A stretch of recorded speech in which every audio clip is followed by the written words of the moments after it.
First of all, congratulations, your baby has hit the half year milestone. And शुरू के जो 6 months रहते हैं उसमें आपको पता है कि बेबी सिर्फ और सिर्फ ब्रेस्ट मिल्क से ही सारे न्यूट्रिएंट्स लेता है, लेकिन अब वो टाइम है जब हम बेबी को सॉलिड इंट्रोड्यूस कर सकते हैं। तो मैं बहुत ज़्यादा एक्साइटेड हूँ एंड ऑब्वियसली आप लोग भी बहुत ज़्यादा एक्साइटेड होंगे कि जब आपका बेबी डिफरेंट फ्लेवर्स टेस्ट करेगा तो उसके एक्सप्रेशंस कैसे होने वाले हैं। और आज का टॉपिक यही है, what is a diet plan for a 6 month old baby. और मैं आपको इस वीडियो में बताने वाली हूँ कि आपको फर्स्ट फूड आप बच्चे को क्या क्या दे सकते हैं। तो मैंने अपने लास्ट वीडियो में आप लोगों को बताया था कि कौन से ऐसे फूड्स हैं जो हमें 1 साल तक बच्चे को नहीं देना चाहिए। अगर आपने मेरा वो वीडियो अभी तक नहीं देखा है तो आप ज़रूर देखिए। और आज के इस वीडियो में हम लोग डिस्कस करेंगे कौन सी ऐसी चीज़ें हैं जो हमें बच्चे को देना चाहिए। आप और हम अगर एक ही टाइप का खाना रोज़ रोज़ खाएंगे तो ऑब्वियसली बोर हो जाएंगे, तो बच्चे भी अगर एक ही तरह का खाना रोज़ रोज़ खाएंगे तो वो भी बोर हो जाएंगे। और हमारे पास तो मल्टीपल ऑप्शंस अवेलेबल है जिससे कि बच्चे को डिफरेंट टाइप का न्यूट्रिशन भी मिलेगा और बच्चा बोर भी नहीं होगा। पहले कहते थे कि दाल का पानी दो, चावल का पानी दो, आजकल तो डॉक्टर्स की एडवाइस भी बदल गई है। हमारे पास मल्टीपल चॉइसेस अवेलेबल है, तो इस वीडियो में हम वही डिस्कस करेंगे। तो चलिए शुरू करते। तो सबसे पहली कैटेगरी जो आती है वो आती है फ्रूट्स की कैटेगरी। तो फ्रूट्स की कैटेगरी में हम बच्चे को दे सकते हैं एप्पल, हम दे सकते हैं बनाना, हम दे सकते हैं पियर्स, हम दे सकते हैं एवोकाडो।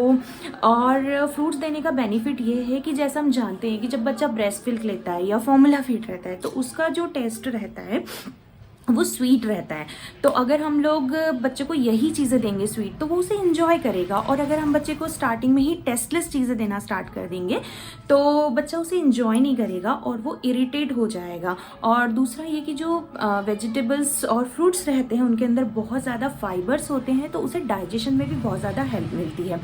और दूसरी जो कैटेगरी आती है हमारे पास वो आती है वेजिटेबल्स। तो वेजिटेबल्स में हम बच्चे को दे सकते हैं कैरेट, हम दे सकते हैं पोटैटो, हम दे सकते हैं स्वीट पोटैटो, हम दे सकते हैं पम्पकिन, हम दे सकते हैं स्पिनच और हम दे सकते हैं बॉटल गार्ड यानी कि लौकी। उसके बाद जो नेक्स्ट कैटेगरी आती है उसमें आते हैं ग्रेन्स। उसमें हम लोग बच्चे को ओट्स दे सकते हैं, बार्ली दे सकते हैं, रागी दे सकते हैं जो कि बच्चे की इम्यूनिटी बढ़ाता है। और एक आता है राइस, लेकिन राइस हम लोग बहुत लेट स्टार्ट करते हैं। उसके बाद हम बच्चे को दाल की बात करें तो हमें सिर्फ मूंग की दाल देना है, क्योंकि मूंग की दाल को पचाना बहुत आसान होता है। और जब भी आप बच्चे को मूंग की दाल दें तो पहले उसे 4 से 5 घंटे के लिए भिगो कर रख दें। और उसके अलावा मूंग की दाल, आप मूंग की दाल का पानी दे सकते हैं या फिर आप उसे अच्छे से ब्लेंड करके भी दे सकते हैं। अब अगर हम उसकी मील्स को डिवाइड करते हैं तो उसमें आता है early morning, then breakfast, mid morning, lunch, evening and dinner. और जब भी हम स्टार्ट करते हैं यानी कि जो फर्स्ट वीक रहता है तो उसमें आपको सिर्फ एक वेजिटेबल या एक फ्रूट से स्टार्ट करना है। जैसे कि आपने या तो एप्पल दे दिया या फिर आपने उसे स्पिनच दे दिया। जब सेकेंड वीक स्टार्ट होता है तो हम लोग उसे ब्रेकफास्ट में कोई फ्रूट दे सकते हैं और उसे हम लोग लंच के टाइम पर कोई वेजिटेबल दे सकते हैं। या फिर हम ऐसा भी कर सकते हैं कि हम उसे ब्रेकफास्ट में मैश्ड पोटैटो दे सकते हैं और लंच के टाइम पर हम उसे कोई दाल दे सकते हैं या फिर किसी स्पिनच या पम्पकिन की प्यूरी कुछ ऐसा दे सकते हैं। उसके बाद जब थर्ड वीक स्टार्ट होता है तो हमारे पास बहुत सारे ऑप्शंस रहते हैं। हम उसे दाल और लौकी मिलाकर दे सकते हैं, हम लोग कैरेट पम्पकिन प्यूरी भी दे सकते हैं। अब बात आती है कि जब हम बेबी को स्टार्ट करते हैं तो हमें इसे मॉर्निंग टाइम में या फिर लंच में ही क्यों देना है। तो उसके पीछे रीज़न ये है कि अगर किसी भी चीज़ को लेने के बाद बच्चे को कोई एलर्जी होती है, उसे किसी प्रकार का कोई डिस्कम्फर्ट होता है, उसे पेट में दर्द होता है या कोई भी प्रॉब्लम होती है तो हम उसे इजीली पकड़ पाएंगे और हमारे पास पूरा दिन रहता है। लेकिन यही चीज़ अगर हम लोग रात में देंगे तो बच्चा सो जाएगा और उसे हमें प्रॉब्लम्स का समझ में नहीं आएगा और सुबह तक हो सकता है कि उसकी प्रॉब्लम बढ़ जाए। तो आप जब भी स्टार्ट करें तो आप उसे मॉर्निंग से ही स्टार्ट करें। जब भी आप खाना स्टार्ट करें तो शुरुआत में आप उसे सिर्फ 1 या 2 चम्मच से शुरू करें। ऐसा नहीं कि उसने सॉलिड्स खाना स्टार्ट कर दिया तो आप उसे भर भर के खाना खिला रहे हैं। उसे उस खाने को इंजॉय करने दीजिए, उसे डिफरेंट टेस्ट फ्लेवर्स को एक्सप्लोर करने दीजिए। वो अपने आप धीरे धीरे उस खाने को अडॉप्ट कर लेगा और जैसे ही उसे वो खाना पसंद आने लगेगा तो वो उसकी ऑटोमेटिक एपेटाइट बढ़ेगी और वो खाने को एंजॉय करने लगेगा। कई पेरेंट्स ऐसे होते हैं जो सोचते हैं मेरा बच्चा ये नहीं खा रहा है, मेरा बच्चा वो नहीं खा रहा है, मेरा बच्चा पेट दुख रहा है, पॉटी नहीं कर रहा है, और ऐसा लगता है मानो उनकी दुनिया पूरी उथल पुथल मच गई हो। लेकिन आप उसे एंजॉय करने दीजिए, धीरे धीरे उसे टाइम दीजिए, पेशेंस रखिए, बच्चा ऑटोमेटिकली सारी चीज़ें सीख जाएगा। बात करते हैं कि जो खाना है उसका टेक्सचर कैसा होना चाहिए। तो आप जानते हैं कि 6 मंथ्स तक बेबी ने ब्रेस्ट मिल्क लिया है या फॉर्मूला फीड लिया है तो वो लिक्विड फॉर्म में होता है। तो आप जब शुरुआत करें तो बच्चे को पहले लिक्विड से स्टार्ट करें ताकि उसे डिफरेंस पता ना चले। उसके बाद ग्रेजुअली आप जो है उसकी थिकनेस बढ़ा सकते हैं। और उसके अलावा बात करते हैं कि क्यों हमें 6 मंथ्स में बच्चे को सॉलिड स्टार्ट कर देना चाहिए, क्योंकि हम जानते हैं जैसे जैसे बच्चा बड़ा होता है तो उसकी जो न्यूट्रिएंट्स है उसकी डिमांड भी ज़्यादा होने लगती है और ब्रेस्ट मिल्क वो सारी डिमांड पूरी नहीं कर पाता, स्पेशली आयरन की।